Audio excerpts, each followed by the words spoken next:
All right. So another thing that I'm actually pretty proud to show today is we launched a preview this week announcing new analytics capabilities that are available to PowerApps and Flow admins. And so what I want to show first is where these are. So what we're actually doing from a platform perspective is we are unifying our administrative experiences into a place we're calling the Power Platform Admin Center. And so the capabilities of the PowerApps and Flow Admin Center are going to be merged into this portal within the next 6 months.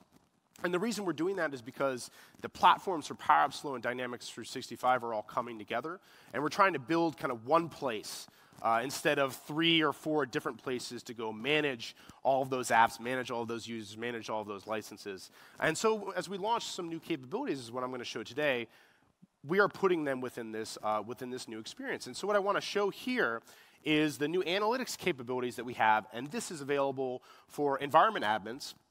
And I think initially in the preview, you have to be a global tenant admin to access this. And what's really, really cool around this, I'm first going to go into PowerApps, is this environment here. This is actually, at Microsoft, we have a suite of, I think it's like 4 or 5 applications called the Thrive apps. These are the apps that actually our central Microsoft IT department has built and rolled out. And these are for various different scenarios, and we're going to see here some are for fun or some are more HR type of apps. But within here, what they have is they have the ability, and again, you can filter this report per each of those environments. And so I have like those 24 environments and for a particular time period. And what this is giving me really a powerful view of is how many apps are actually being used? How many times are they being launched? So this kind of gives me a view of, you can see here, for our Thrive apps, we have the whole suite of them. We're having, on a weekly basis, thousands of people using those apps within our organization. And again, these are, cross-platform apps. So they're being used primarily on our web player, but Android, iPhone, actually, we don't have a lot of Windows phones on here, unfortunately. But this is speaking to that cross-platform nature of our service. And this is probably my most favorite report, because this actually shows like that Microsoft is a global company. Our own employees are spread across the globe. And yes, the biggest dot is in the United States, but we are spread everywhere. And I think this was like the one that what I thought was the coolest, and what's even more interesting is you can see, for example, here are the top launches, for example, within the United States, and here are these apps. So we actually have the top app is something called a Kudos app, and this is actually an app that really it's all about recognizing someone for doing something good or doing something good for you and kind of giving them kudos, and it sends kind of a note to them and also to their manager, and kind of, it's a really lightweight way of patting someone on the back and saying thank you for helping me out. And that's actually the most used app within our organization. And you can see here we actually launched an internal app a month ago, which is all around a contest that we have around predicting who wins the NFL games. And so this started a couple weeks ago with the start of the NFL season. And you can see here we have, it's like almost 1,300 users participating. And again, if you're building these applications that are being launched, you can use this report to get that visibility over where people are using it, how many times they're using it. And not only from an adoption point of view, what we've also launched is the ability for you to have insight into whether or not there are issues that people are hitting. So you can see here that the Kudos app happens to be the most used, but is also hitting some issues. And so these are talking about, when you see toast error here, this means anytime you see that red bar that launches within the PowerApps experience, that's essentially something that we call an error. And this gives you power to talk around and evaluate whether or not people are hitting issues within any of your applications. And you're going to have to go kind of dive in, but again, this is a top glance on, hey, did we see any spikes for issues, for example? And then lastly, what's also important is a big part of building applications is also, in some cases, building custom APIs that connect to them. And understanding how the performance of those APIs, and maybe connectors in some case, are impacting the user experience within your application. So another report that we have here provides insight into the response time. You can think of this as latency of the different connectors that are called by the app. And in some cases, some of these here, you can see here like the pay stub. This is actually for one of the Thrive apps that's all about viewing, for example, like your biweekly paycheck, for example. And that's actually a custom API that was built on top of our HR system that services that information. And you can see here that for PowerApps, we leverage a lot of the out-of-box APIs, out-of-box connectors, such as Office, but we also have a bunch of custom APIs that are built on top of the HR systems that power those applications. And if you have a central adoption of applications within your company, you're going to have a similar type of experience. And this gives you another way of getting visibility if there are issues to worry about. All right, cool. So I'm going to switch over to Flow. And again, so Flow is just available under Analytics. You click Microsoft Flow. I have it minimized so we can see it here. Flow gives you a similar view into analytics from an environment perspective. But it's a different set of metrics because Flow obviously are something that either run in a trigger mode or an automated mode. And again, this gives you visibility over how many runs are happening within your organization. Are those flows failing? Have they been canceled? It gives you an idea of, for example, if flows are being triggered from a button or from an automated point of view. How many times have they been running over this date range? And you can change, last 28 to the 14 or 7. And again, so you can see here that, for example, this is a notification that I get because I don't actually take a lot of my vacation. So I get a push notification that says, hey, and it's somewhat sobering, your vacation is going to expire. You better take it. Go to the Thrive app. And so I'm probably account for too many of those runs there. But this, for example, gives you visibility of how many times that's being triggered. And this can be especially useful as you're thinking around debugging applications that are rolling out that are also asynchronously being triggered for various different reasons. Okay? It gives you visibility on new flows that have been created. So you can see here that these are new flows that have been were built earlier in the month around the deployment of the NFL prediction game. You can see here. I also have visibility into errors for flows. So similarly for PowerApps, flows can fail. This gives you visibility over the issues that might be being hit for flows within this environment. And also similar to created apps, you can also, for example, have visibility if apps are being shared with people. Okay? These is where if you add someone as a co-owner of the app, an event shows here and you have visibility around it.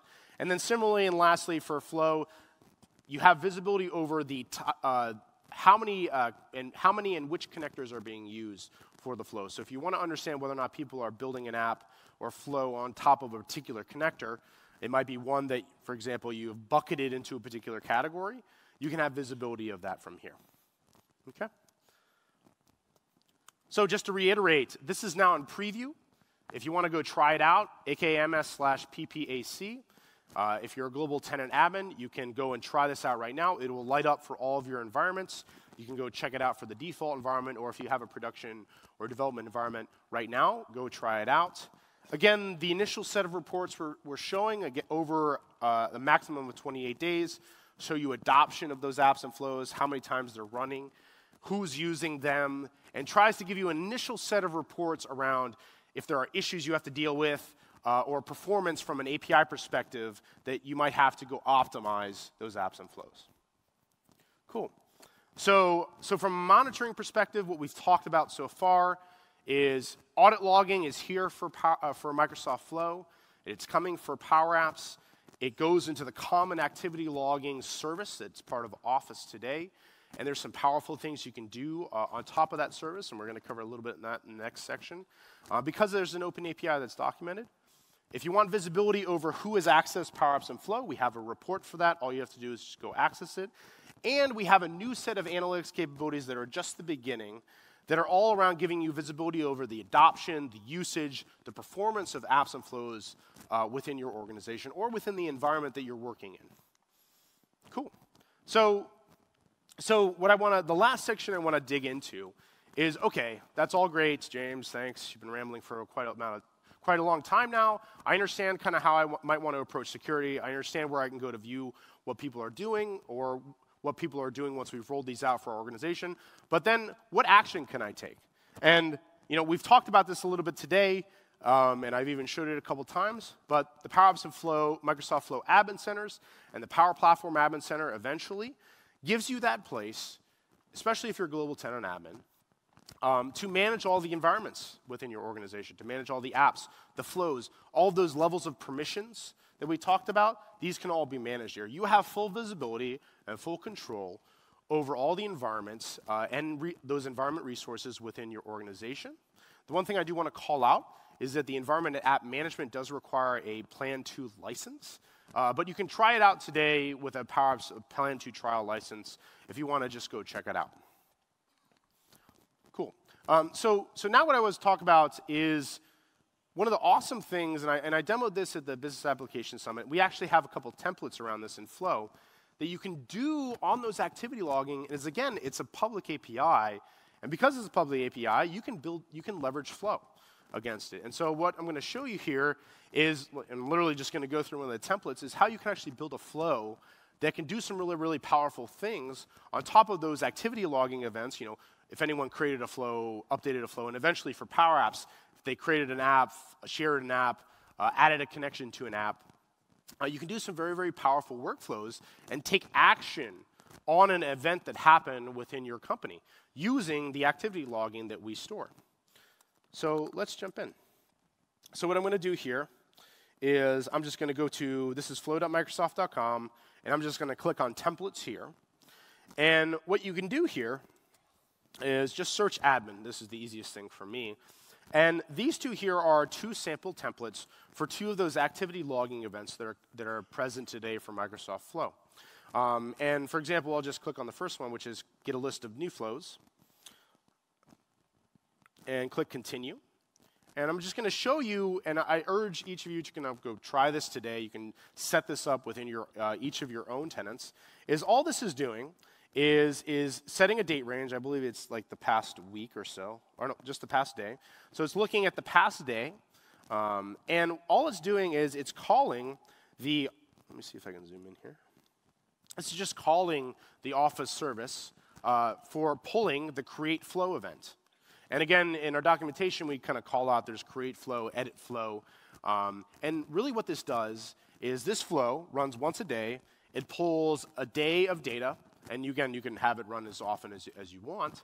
And it says, how many times did someone create an event within the past day?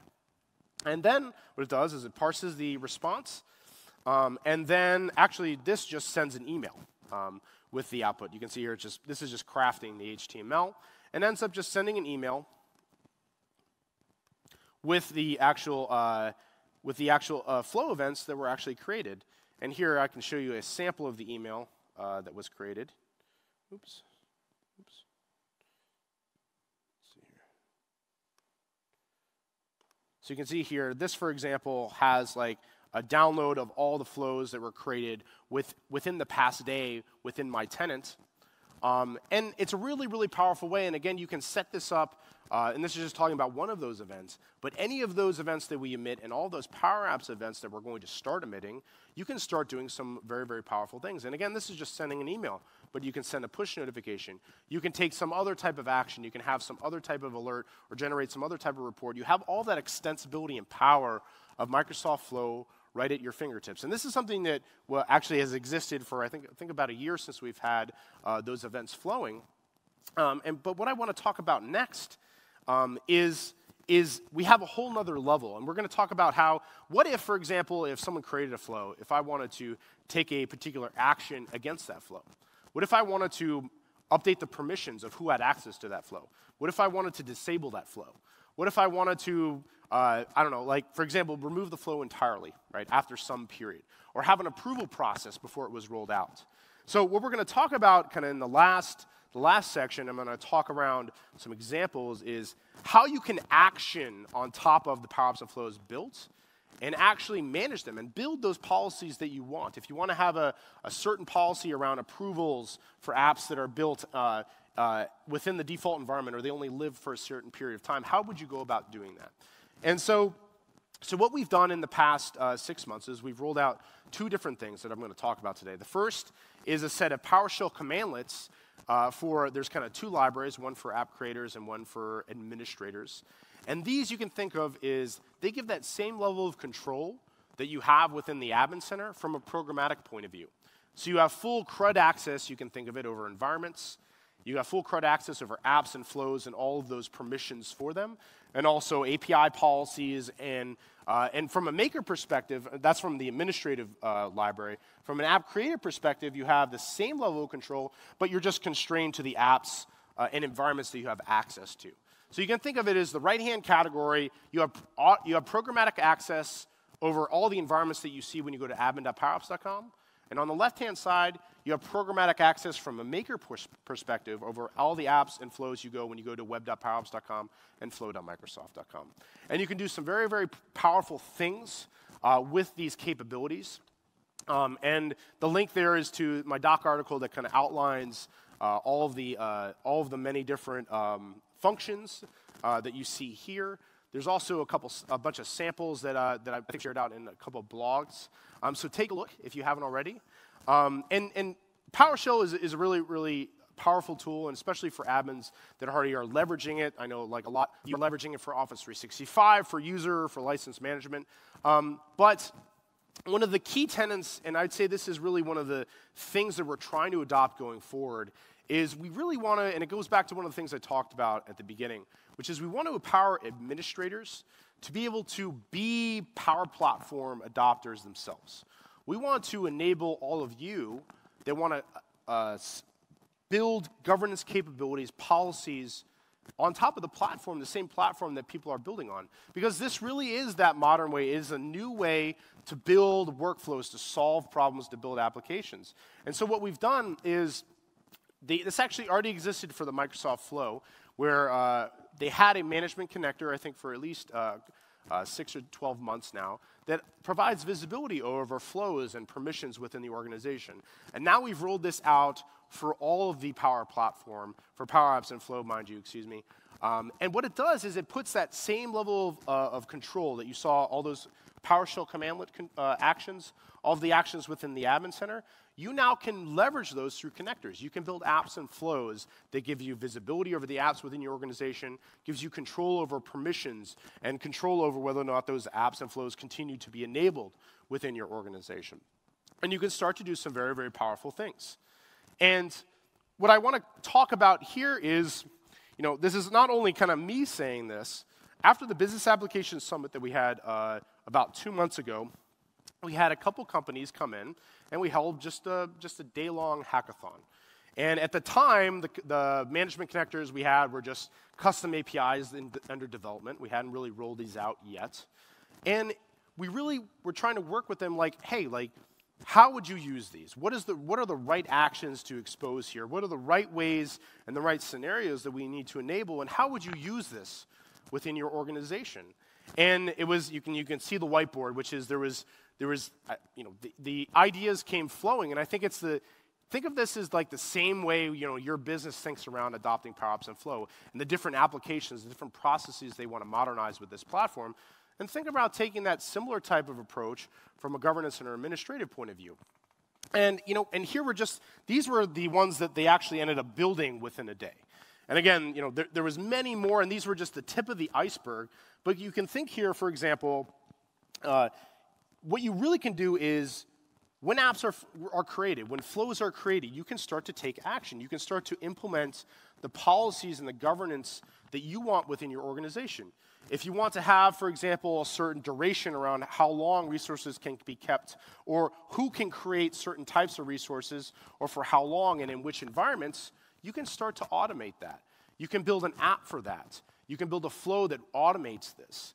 And this is something that, we basically armed them with this knowledge, and we've since launched the connectors in preview, so each and every one of you can now go try them out, and I would urge you to go try them out and give us feedback while they're still in preview, and we probably are still running through the kinks.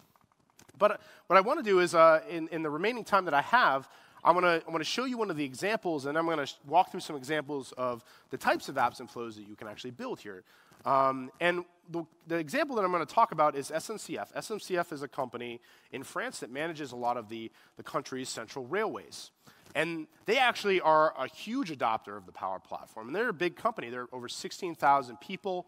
And they have actually a huge community.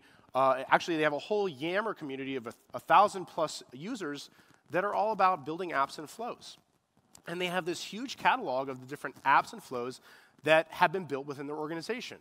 And they started to hit what many of you either are hitting or are starting to hit within your organization is like, hey, this is a new way of building apps. I need a new way to manage them, right?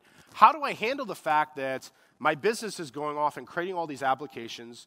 How do I go and support them? Now maybe over time I have something like 50 applications. How do I approach that, right? And actually what SMCF was doing was they were building their own app for managing their own catalog. They actually built ratings and reviews into the application. It was actually a pretty awesome app. But this was just stored. They had their own data stored. They had their own database.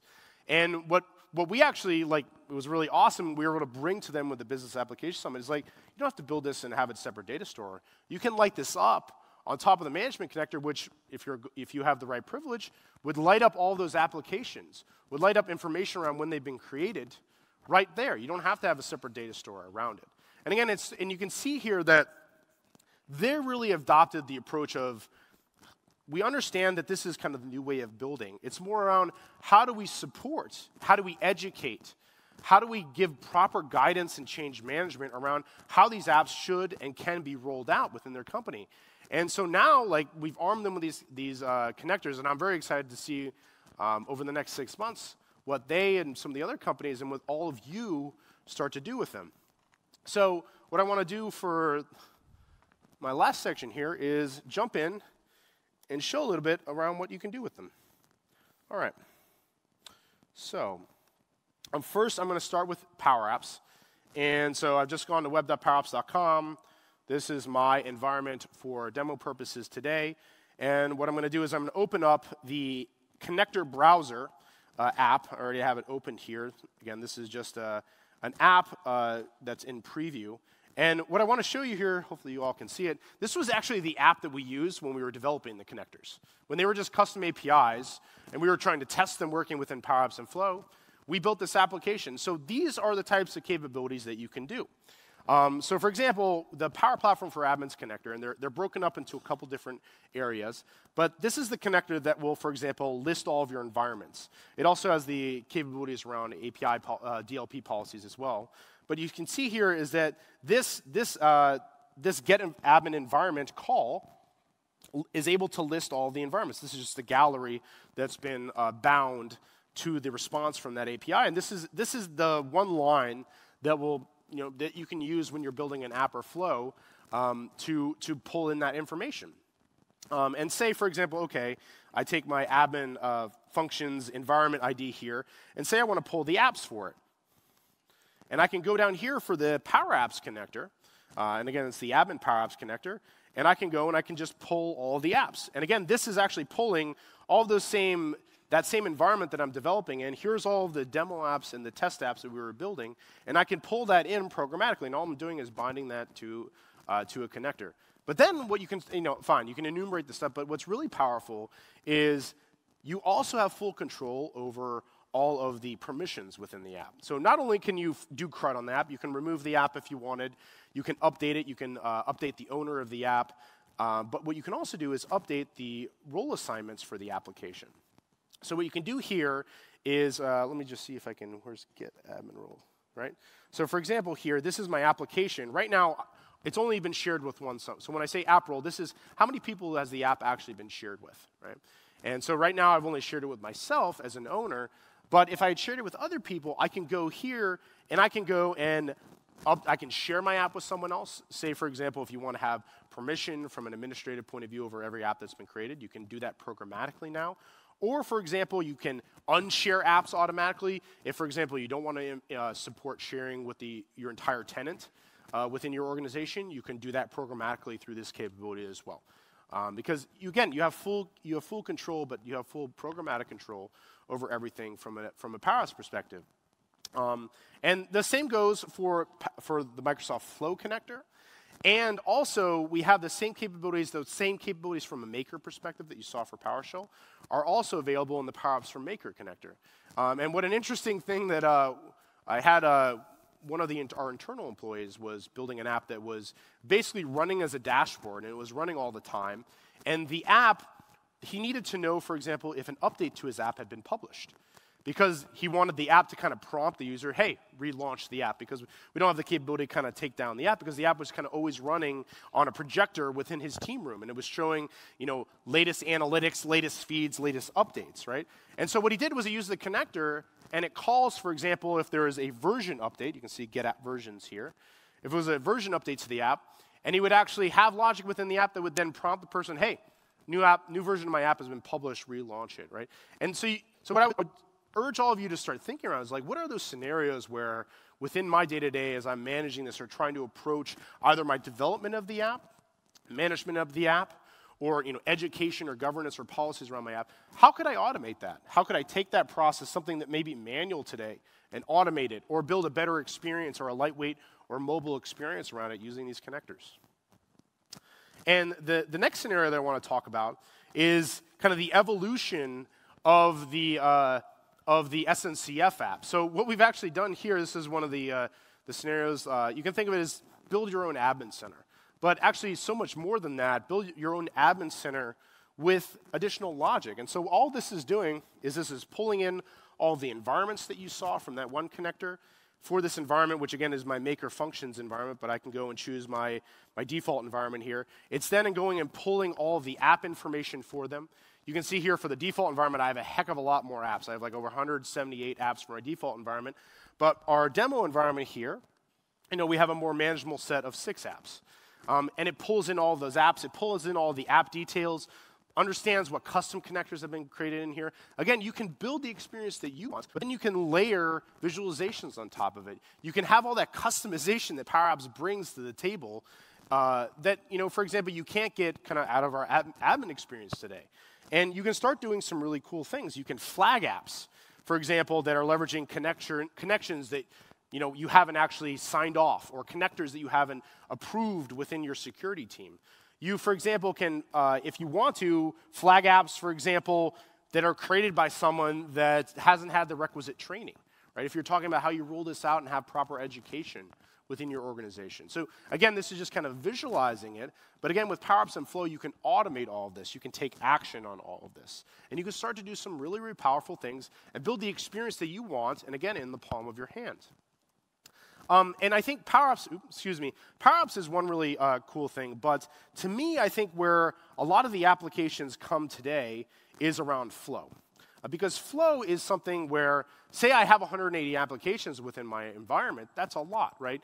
And to be able to kind of go in one place and actually view and take action manually on that, that's not going to scale depending on the size of your organization. So I think Flow, in my opinion, has the most potential around powering an automated story around having policies or having the right education within your organization. And so if you, again, go to flow.microsoft.com today, search templates. What I want you to do is just click on, select admin here under templates, and click on, and what I'm going to do here is just start from one of the templates. I'm going to trim a bunch of stuff down and then show you the app, the flow that I actually built. Again, pretty simple stuff here. And what this flow template actually does is it's a big flow, but I'm going to trim it down for visual purposes, is all it does is it pulls all of the environments within my organization. It pulls all of the apps. It pulls all the connectors, custom connectors that have been created, and it pulls all the flows, so all the apps and flows, pulls them all together, and shoots out an email. Just kind of, this thing is just like a report of all the apps and flows that have been created within my organization, right? And you can see here, if you want kind of a digest report, oops. This is one that I created using the, oh, not this one. That's the one we're going to create. This is the one from yesterday. This is just that kind of download report of all the apps and flows. So if you want your weekly digest around who's doing what they're building within your organization, that's what this template can do. But what I wanted to talk about was a gentleman came to the booth yesterday and said, hey, like you had a lot of that same things that we've been talking about, looking to roll this out for my organization. And we understand, hey, the default environment is going to be that playground for my company. But I want, after, say, a period of, say, 30 or 90 days, to take some action. So, like, not only do I want to educate people on the right ways of kind of building apps and flows, because you're going to have your best practices. You're going to have your custom connectors to your own proprietary data. You're going to have a suite of apps that are already available. So there's an education aspect to app development within that playground of the default environment. But then if they actually really want to roll this out, I want to have a process for moving that to like a production environment where we have the right permissions around it, where we have the right policy around it. And so he's like, how can I go do that? And I said, well, it's really up to you, the approach that you want. And so what I'm going to do here is just show you, for example, one way of tackling that problem. And all I'm going to do here is just trim everything here that's not apps. So I'm just trimming the custom connector branches and the flow branches from here. Okay. Make it a little easier to see, too. And all this is doing now is, iterating over all the PowerApps in my organization and sending me an email now. Just trimmed all of the flows and custom connectors. And this one just runs every day, but it's flow, so you can have it run as frequently as you want. And what this is doing here is it's reporting over a period of a week. So this is pulling all of the apps that have been created within the past week. And so what I'm actually going to do here is I'm going to change the range to 30 days, right? And I'm going to go down to the selection logic here, which today, what it was set to was like, hey, any app that was created within the past week. And what I'm going to change that to is, because I changed my window to 30 days, I'm now going to say, what apps were created outside of my 30-day window now, right? Now what you can do is, what if I wanted to here, right now this is just sending me an email from a central admin perspective, but what if I wanted to send an email to the person that actually created the app? Say, hey, like your app is now out of compliance, right? You need to now move that over to the proper environment, and maybe with whatever policies that I want. And so what I'm going to do here is, because I've actually pulled the app information within this flow and actually pulled the user's information from Office for this flow, what I'm going to do here is just pull their email. I'm going to say your app is, say needs to be migrated. And what I'm going to do here is, we were pulling all of the information for the app and putting it within a table to send in the broader email, but just for this quick and dirty app, I'm just going to populate it here. And then down below, this email is going to send it to myself. And now what this app is going to do is that these are all not the new apps within my organization, but these are all the expiring PowerApps that need to be managed within my organization. And so I actually already created this flow. I can show you here, okay? Earlier today, actually just behind the scenes here, I created this same flow here that actually ran earlier today. And what you can see here is for and this is on Pacific time, excuse me. So for a couple apps here, so you can see this admin connector API browser and admin dashboard. Those were those two same apps that we saw there. And they showed up in this report, and they triggered this flow because these apps we created for the Business Application Summit over a month ago. So these were created outside of that 30-day window, right? And so what if these apps were in the default environment? What if someone had just tried out an app, right? And you want a way of cleaning them up, or a way of telling them, hey, here's how the right way, here's the proper way of moving those over. What's really, really powerful now within these applications, with these flows and this customization is, yes, sending an email is great, but what, for example, if I wanted to take a different action, right? So those same actions, let's say, after sending them an email, say we had some additional period of time, all of those same actions for those management connectors, say I wanted to, for example, disable the flow or manage or update the permissions of the app, you now have all of those capabilities. So the same capabilities here, you can now automate. And you can see here how you can start to bring to life the right policies for your organization around supporting app and flow development.